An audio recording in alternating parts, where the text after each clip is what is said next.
usia setahun, ibu suapkan makanan dan memandikan kita. Cara kita ucapkan terima kasih kepadanya hanyalah dengan menangis sepanjang malam.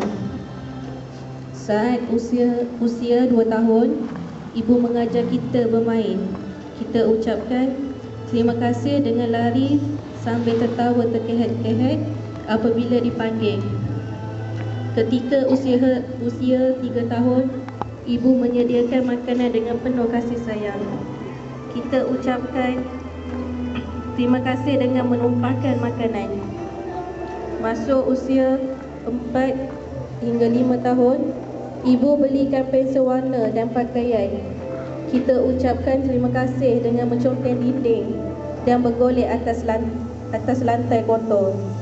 Saat usia 6 tahun, ibu memimpin tangan kita ke tadika. Kita ucapkan terima kasih dengan menjerit, tak mau, tak mau. Ketika usia 7 tahun, ibu belikan sebiji bola. Kita ucapkan terima kasih dengan memecahkan cermin rumah jiran. Setelah usia 8 hingga 9 tahun, ibu menghantar kita ke sekolah.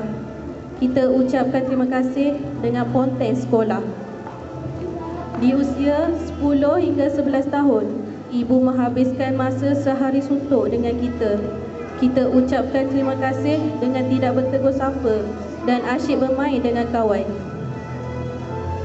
Menjelang usia 13 tahun, ibu suruh pakai pakaian penutup aurat. Kita ucapkan terima kasih dengan memberitahu bahawa pakaian itu ketinggalan zaman. Ketika menjangkau 18 tahun, ibu menangis apabila tahu kita diterima masuk universiti. Kita ucapkan terima kasih dengan bersukaria bersama kawan-kawan. Menjelang usia 20 tahun, ibu bertanya, apakah kita ada teman istimewa? Kita katakan, itu bukan urusan ibu. Setelah usia 25 tahun, ibu bersusah payah menanggung perbelanjaan perkahwinan kita. Ibu menangis dan memberitahu bahawa dia sangat sayangkan kita. Tanda kita ucapkan terima kasih dengan pindah jauh darinya. Ketika usia 30 tahun, ibu menelefon memberi nasihat mengenai penjagaan bayi. Kita dengan megah berkata, itu dulu, sekarang zaman moden. Ketika usia meningkat 40 tahun, ibu menelefon mengingatkan tentang kenduri di kampung. Kita berkata, kami sibuk, tak ada masa nak datang. Menjelang usia 50 tahun, ibu jatuh sakit dan meminta kita menjaganya. Kita bercerita tentang kesibukan dan kisah-kisah ibu bapa yang menjadi beban bagi anak-anak. Dan kemudian suatu hari, kita mendapat berita ibu meninggal. Khabar itu mengejutkan. Dalam linangan air mata, segala perbuatan terhadap ibu muncul dalam ingatan satu persatu. Saat di taman kanak-kanak, ibu menghantar hingga masuk ke dalam kelas. Ibu belum menunggu di sebelah sana. Aku tidak peduli sebanyak mana pun pekerjaannya di rumah. Aku tak peduli hujan panas atau rasa bosannya ketika menunggu. Aku senang ibu menungguku sampai loceng berbunyi. Setelah besar, aku sering meninggalkannya, bermain dengan teman-teman dan berseronok. Tak pernah aku menemani ibu ketika sakit. Ketika ibu memerlukan pertolongan aku, tak pernah ada. Masuk alam remaja, aku sering merasa malu berjalan bersama ibu. Pakaian dan dandannya ku anggap kuno dan tak serasi dengan penampilanku. Bahkan serikali aku sengaja mendahuluinya, berjalan 1-2 meter di depannya agar orang tak menyangka aku bersamanya. Malu. Padahal ibu yang menjagaku sejak kecil tak pernah memikirkan penampilannya, tak pernah membeli pakaian baru, apalagi perhiasan baru untuknya. Tapi ibu gunakan untuk membelikanku pakaian yang bagus-bagus agar aku kelihatan cantik. Ibu mengangkat tubuhku ketika aku jatuh, membasuh luka di kaki dan mendekapku erat-erat saat aku menangis. Mulai masuk di institut pengajian tinggi, aku makin jauh dengannya. Aku pintar dan cerdas, sering kali menganggap ibu orang bodoh dan tak mengerti apa-apa.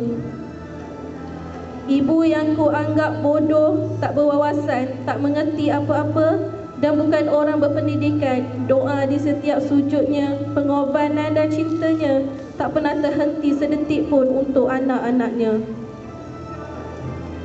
Semua kenangan itu mungkin satu persatu di fikiranku dalam linangan air mata yang sudah terlambat terus mengalir kedukaan dan penyesalan. Dan anda sekarang yang masih mempunyai ibu di samping, jangan menjadi seperti aku. Sepertiku dulu memilih untuk memberikan perhatian padanya nanti, tapi sudah terlambat. Benar bahawa kasih ibu kepada anaknya tak terbatas. Pengorbanan ibu jika dihitung takkan terbalas oleh seorang anak. Harga pengorbanan seorang ibu dan anak. Seorang anak mendapatkan ibunya yang sedang sibuk menyediakan makan malam di dapur, lalu menghulurkan sekeping kertas yang bertulis sesuatu. Si ibu segera mengesatkan tangan dan menyambut kertas yang dihulurkan oleh si anak lalu membacanya. Kos upah membantu ibu, tolong pergi kedai RM1, tolong jaga adik RM1, tolong buang sampah RM1, tolong kemas bilik RM1, tolong siram bunga RM1, tolong sapu sampah RM1, jumlah semuanya RM6. Selesai membaca, si ibu tersenyum memandang si anak sambil sesuatu berlega-lega di mindanya. Si ibu mencapai sebatang pen dan menulis sesuatu di belakang kertas yang sama. Kos mengandungkanmu selama 9 bulan percuma. Kos berjaga malam kerana menjagamu percuma.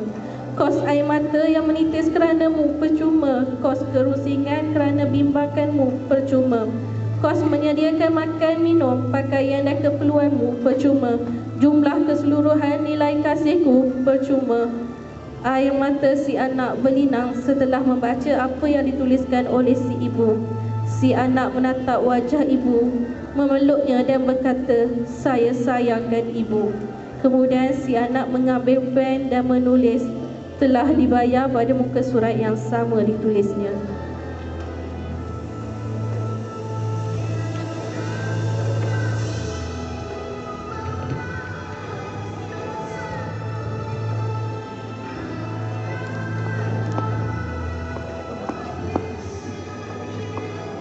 Ini saya ingin mengatakan, hargailah pengorbanan seorang ibu kerana mereka bersusah payah menjaga kita dari kecil sampai kita besar. Jangan sesekali melukai hati mereka dengan tingkah laku kita. Sementara dia masih ada, tolonglah jangan sakiti hati mereka dan hargai segala pengorbanannya. Sekian, terima kasih. Terima kasih Ustazah.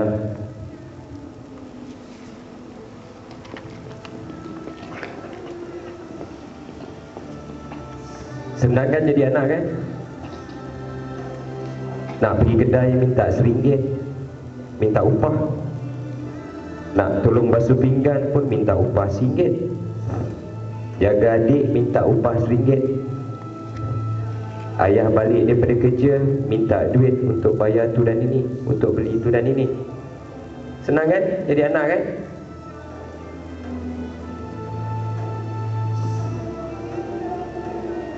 Mak tak pernah pun minta 1 sen daripada awak mengandungkan awak 9 bulan.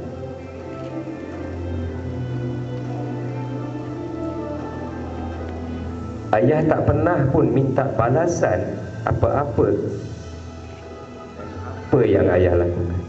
Saya akan cakap tadi, belum tentu hari Isnin dan seterusnya bila ayah awak pergi kerja, belum tentu ayah awak makan tengah hari.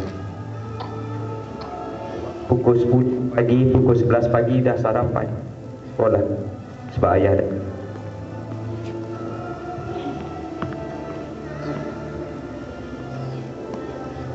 Yang perempuan kat rumah, mak minta tolong basuh pinggan, tolong kemas, tarik muka masam, tutup pintu kuat-kuat.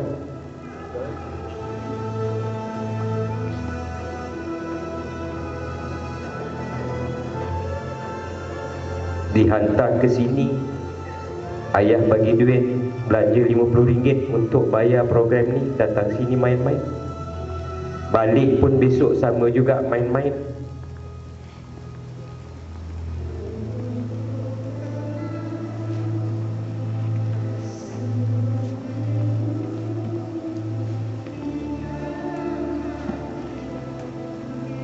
Siapa sini yang tak ada ayah?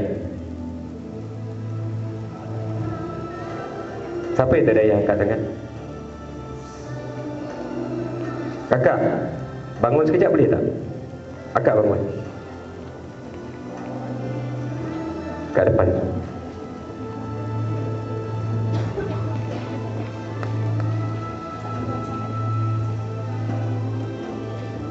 Akak berapa lama dah tak ada akak ayah? Pegang phone ni. Tengok depan. Berapa lama dah tak ada ayah? Masa tadika. Ayah meninggal tadika. Sekarang umur? So dah berapa tahun dah? Tadika umur 6 tahun, sekarang 11 tahun. Berapa dah tu? Berapa tahun dah? 5 tahun. Dah tak ada ayah 5 tahun. Apa akak rasa tak ada ayah 5 tahun?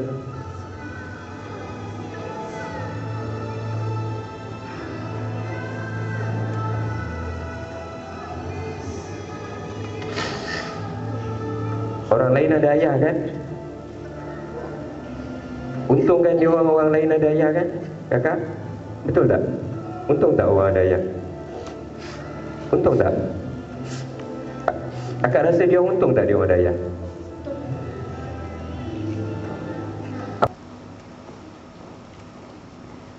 Kakak berapa lama dah tak ada? Kakak diri sekejap sini. Kakak berapa lama dah tak ada mak? 2 tahun. Mak meninggal dah 2 tahun. Rindu mak tak? Akak umur berapa sekarang? 9 tahun. 10 tahun Rindu. Apa yang akak paling rindu pasal mak? Arwah mak.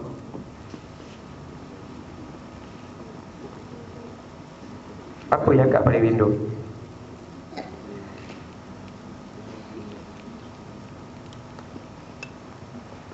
Apa yang paling rindu? Kalau balik ni katalah mak ada di rumah, ada mak, masih ada mak di rumah, apa yang nak cakap dekat mak balik ni? Nak cakap apa dekat mak balik daripada sini? Nak cakap apa dengan mak? Maafkan saya. Kenapa pula nak maafkan? Ada buat salah ke?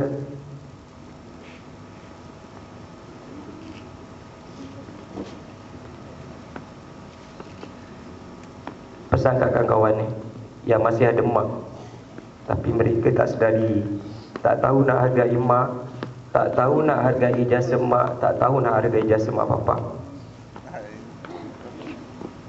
Apa akak nak cakap kat kawan-kawan? Apa nak cakap kat kawan-kawan? Kata mak. Ha? Dengan kata mak. Dengan kata mak. Jangan balik rumah nanti mak dah tak ada. Balik rumah ayah dah tak ada. Tak boleh lagi nak minta duit kat ayah. Tadi kita buat ayah minta duit, dah tak ada.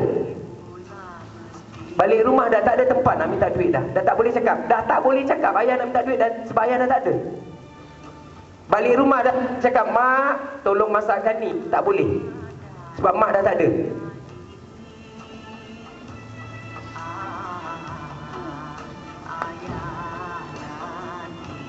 Itu pesan Ayangah. Mohon sangat dekat adik-adik. Ayangah, adik-adik, hargai. Walaupun RM50 tu nampak kecil, Ayangah nak adik-adik hargai. Hantar adik-adik ke sini untuk dapatkan ilmu. Itu sebab Ayangah cukup marah bila ada yang tak nak fokus. Ayangah cukup kecewa bila dia tak nak fokus. Ayangah jarang berliting macam ni. Kak Farah, Ayangah pernah berliting macam ni ke? Dalam program pernah Ayangah berhenti macam ni? Tak ada. Hari-hari Ayangah kalau daripada pagi sampai ke petang tu program, pukul 8 sampai pukul 5 petang kita main aja. Tapi hari ni Ayangah berhenti. Tak awak. Sebab apa? Sebab apa? Kenapa nangis?